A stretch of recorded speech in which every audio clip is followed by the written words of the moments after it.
Hi, Robert. Thanks for your question. I think international relations, like much of global politics, has been sort of embedded in this Western tradition of men as the main political actors.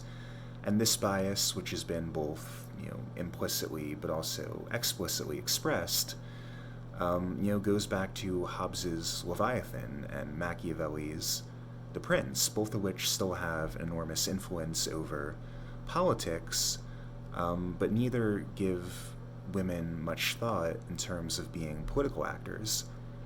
And masculinity is so tightly bound up in our notions of power and sovereignty and of leadership.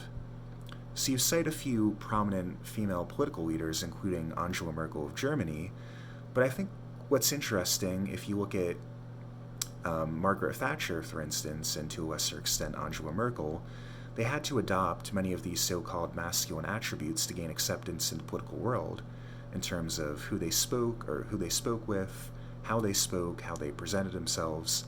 Those influences are very apparent. Those biases are very apparent. So I think we're starting to see more comfort with challenging those assumptions, and that's a good thing, because research in the social sciences has consistently shown that more women in power means more attention paid to issues such as healthcare and education, and policymaking that reflects the perspective of women and ethnic and racial minorities in particular is a net positive.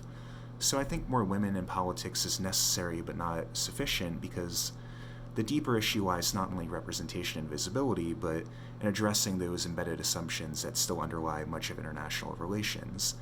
And this is one of the areas where drawing on feminist theories can be particularly useful, and it goes back to Tickner's argument of the absolute necessity of incorporating more of these perspectives into the IR discipline. So thank you for your question.